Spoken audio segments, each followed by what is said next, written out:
અમેરિકાના visitor visa માટે ઇન્ટરવ્યુની appointment મેળવવા હાલ ભલે 1 વર્ષ જેટલું વેઇટિંગ ચાલી રહ્યું હોય, પરંતુ કેટલાક તત્વો તેમાં અવનવી તરકીબોથી શોર્ટકટ મારી મોટી રકમના બદલામાં એપ્લિકન્ટને વહેલી ડેટ અપાવી રહ્યા છે.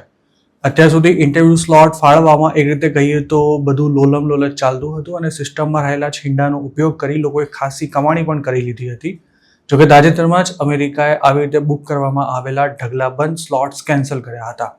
આટલેથી જ ન અટકતા હવે અમેરિકાએ આ કાંડની ઊંડાણપૂર્વક તપાસ શરૂ કરી તેના પ્રત્યે અત્યંત આકરું વલણ અપનાવતા જે પણ એપ્લિકન્ટે ગેરરીતિ આચરીને ઇન્ટરવ્યુનો સ્લોટ બુક કરાવ્યો હશે તેમની અપોઇન્ટમેન્ટ કેન્સલ કરવાની સાથે સાથે તેમને બ્લેકલિસ્ટ પણ કરી દેવામાં આવશે. મતલબ કે આવા વ્યક્તિને અમેરિકા ક્યારે પણ વિઝા નહીં આપે. આ વાત માત્ર આટલેથી જ નથી અટકવાની. પોતે બ્લેકલિસ્ટ કરેલા લોકોનો ડેટા અમેરિકા, યુકે, કેનેડા અને ઓસ્ટ્રેલિયા સહિતના દેશો સાથે શેર પણ કરશે અને આ દેશો પણ અમેરિકાએ જેને બ્લેકલિસ્ટ કર્યા છે તે લોકોને ક્યારે પણ વિઝા નહીં આપે. સૂત્રોનું માનીએ તો ઘણા ઇન્ડિયન્સે પણ આ જ ટ્રીકથી વિઝા ઇન્ટરવ્યૂ માટે અપોઇન્ટમેન્ટ બુક કરાવી છે અને જો તેમની આ ચોરી પકડાઈ તો કદાચ તેમને અમેરિકા જવાનું જ ભૂલી જવું પડે તેવી સ્થિતિ હાલ સર્જાઈ શકે છે. ધ પ્રિન્ટના એક રિપોર્ટ અનુસાર હાલ સ્ટુડન્ટ વિઝા કેટેગરીમાં અનેક અપોઇન્ટમેન્ટ્સ કેન્સલ કરવામાં આવી રહી છે અને તપાસનો રેલો વિઝિટર વિઝા માટે અપ્લાય કરનારા લોકો સુધી પણ પહોંચી શકે છે. છેલ્લા લગભગ 2-3 વર્ષથી ઇન્ડિયા સહિતના અનેક દેશોમાં વિઝિટર અને સ્ટુડન્ટ વિઝા માટે ખાસું વેઇટિંગ ચાલી રહ્યું છે. તેમાં ખાસ તો સ્ટુડન્ટ વિઝા પર યુએસ જવા ઈચ્છતા વ્યક્તિ માટે ટાઈમિંગ ખૂબ જ મહત્વનું હોય છે. જો તે નિશ્ચિત સમયમાં વિઝા સ્લોટ ન મેળવી શકે તો તેને નેક્સ્ટ ઇન્ટેક સુધી રાહ જોવાની નોબત આવતી હોય છે અને આ જ ડરને કારણે ઘણા સ્ટુડન્ટ્સ 15,000 થી 20,000 રૂપિયા કે પછી ક્યારેક તો તેનાથી પણ વધુ રકમ ચૂકવીને એજન્ટો પાસેથી વહેલી ડેટ લઈ લેતા હોય છે. પરંતુ અમેરિકા જવાની લાયમાં એજન્ટો દ્વારા કરાતી ઇલીગલ એક્ટિવિટીનો ભોગ બનેલા આવા અમુક સ્ટુડન્ટ્સના સ્લોટ કેન્સલ કરવાની સાથે હવે તેમને કાયમ માટે બ્લેકલિસ્ટ પણ કરવામાં આવી શકે છે.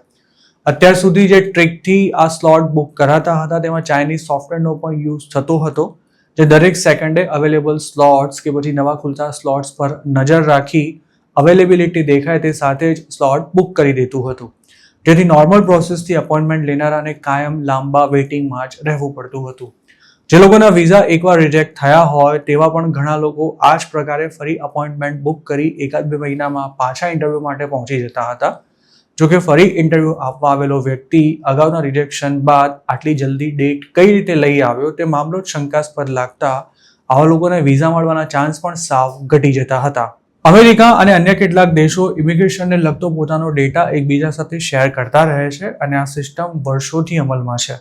જો તમારા કેનેડા કે ઓસ્ટ્રેલિયાના વિઝા રિજેક્ટ થયા હોય તો યુએસના વિઝા મળવાના ચાન્સ પણ ખૂબ જ ઘટી જતા હોય છે.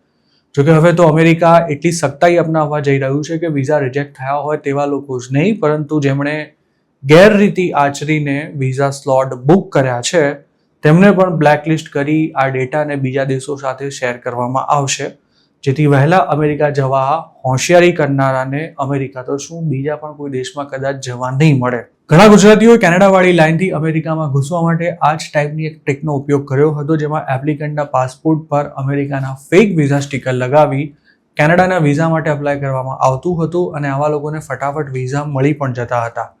જોકે આ ચોરી પણ સામે આવ્યા બાદ કેનેડાએ ઘણા ગુજરાતીઓના વિઝા રિવોક કરવાની સાથે તેમને બ્લેકલિસ્ટ કરી દીધા છે અને તેમનો ડેટા પણ અમેરિકા સાથે શેર કરી દેવાતા અનેક ગુજરાતીઓનું લીગલી યુએસ જવાનું સપનું રોડાઈ ગયું છે.